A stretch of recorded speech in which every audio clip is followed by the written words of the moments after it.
بریانی خو د هر چا خوښي، خو د جوړولو نه لږ شانتې خلک پټېږي. دا مره اسانه طریقه ته ښیم که نه چې وریجو ته بیا یې شولو ضرورت نشته. هماغه خوند هماغه ذایقه به وي د بریاني والا. او بغیر د غوښې نه او بغیر د چکن نه جوړوم، الوګانو والا بریاني به جوړو. نو دلته به 2 غټ پیاز واخلئ او هغه به 1 کپ غوړو کې، مطلب چې څونه تاسو 1 کیلو ته غوړي اچوئ هغې کې به یې سره کولو ته پرېږدئ. او دلته اوږه مې وایسته، ادرک مې وایسته، شین مرچکې شو، 3 غټ ټماټر شو چې واړه اچوئ 4 واخلئ. چې کله پیاز رنګ بدل کی او داسې ښکلی رنګ روړي نو دلته په تېنه موږ لږ شانتې پیاز اوچت کوو، مطلب 3 حصه نیم پیاز. که دا چې کله موږ هغه روج باندې د پاسه یک دوکه ستاسو خوښي خو ترې چت کوي او که نه مې خوښ دی نو چتوئ. ټماټر پیسټ مې پکې واچول، ورسره به نیمه پیاله اوبه پکې واچو چې دا مطلب مې دا چې دا مساله زر اوچه نه شي او دا مسالې ښه حل شي. ښه دی کې به اوس موږ ماسته واچو. ماسته تاسو یو ورکوټې پیاله هم پکې اچولی شئ. ما خو پکې 5-6 چمچې واچولې بر کې، مطلب ډکې ډکې. دا به پکې واچو. دې سره به موږ واچو سور ټکېدلې مرچکې، پوډر شوې مرچکې نه، ټکېدلې مرچکې ځکه ښیي که نه چې هغه د لکه د هر څه خپل اوریجنل کلر چې دی رنګ نه خرابوي. نو دې کې ما دا 2 چمچې واچولو. دا نارمل تریخ وي، که تاسو لږ پیکه تریخ خورئ نو خیر دی 1 چمچ واچوئ. او پینک مالګه مې پکې واچوله که نه، مطلب مالګه پکې واچوئ تاسو چې کومه مالګه وي. بس بیا مې په ډکن کې خو دلته ما 3-4 منټه پاخه که ګیس مې لږ کم ساتلو، ډېر تیز نه و. اوس به دې کې موږ واچو الوګان. که چېرې ستاسو د چرګې غوښه خوښوي خو پکې اوس واچوئ، په الوګانو سره ور واچوئ، ښه پکې سره کوئ. او دې سره به موږ واچو یو د بریاني د ډبي مساله چې کومه یې به هم وي. کراچي بریاني که درته میلاو شوه خو لا بنده، کنی چې کوم هم درته میلاو شوه. او که پیکټ یې ور اچوئ هغه تاسو چې پیکټ راوغواړئ ډبې نی نو پکې 2 اچوئ. او که د کنور کیوب د سره خو پکې واچوئ، کنی چکن پاوډر پکې واچوئ.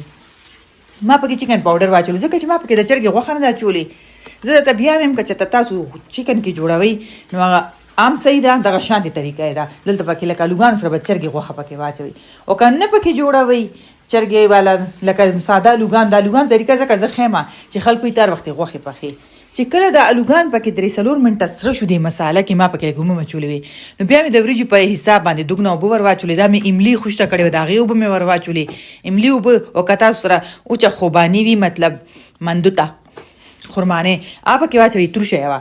چې اوبه کله 3 منټه جوش وکړي الوګانو سره، د الوګان غټې چې نرم شي نو دې کې به مونږه سیله چاول 1 غنټه مخکې ما خوشته کړي مې پکې واچولو. 1 کیلو دي.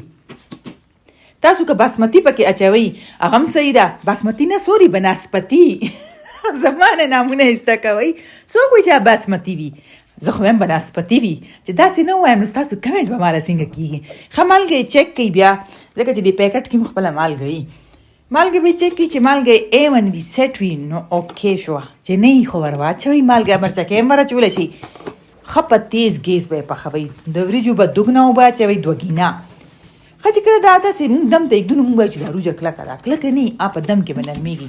چې کله دا اوبه وچېږي او لږه لږه نرمي پکې پاتې شي. زه تاسو ته ښیم داسې. اوس تاسو ته ښکاري دا بلکل اوس دم ته A1 تیارې شوې.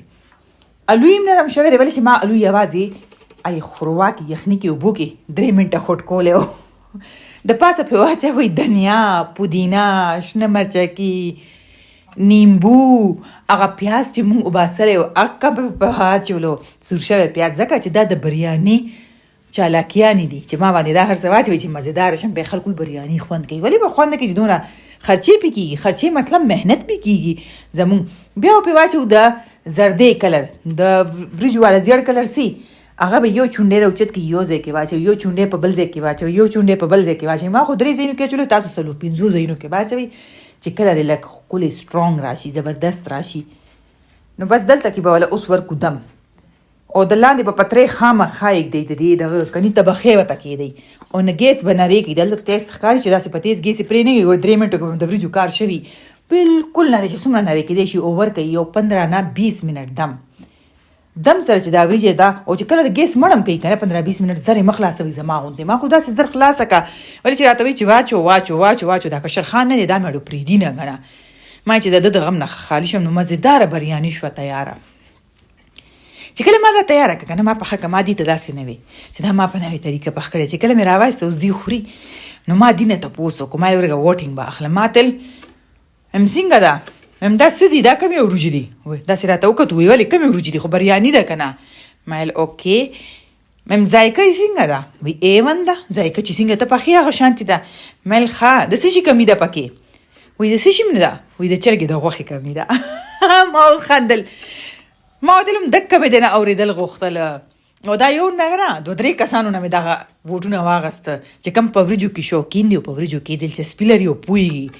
هغه کوم کله چې کم غټ خان دی که نه مشر خان اروجي نه خوري. نو انورو نه مې دا ووټونه واغستو. نو دومره مزیدار بریانی او بغیر ته نه دې ته وایي طریقې او چالاکیانې. نو اوس به مونږ پرېږدو ته نه بغیر بریاني او داسې به جوړو. او که خامخا وایي چې دې کې سپینو وریجو ټچ نشته نو لږ نیمه پیاله وریجې ورته یو ځای یوازې ویښې اوس پرې د پاسه واچوئ چې خامخا در کې د کار کولو چینجې وي.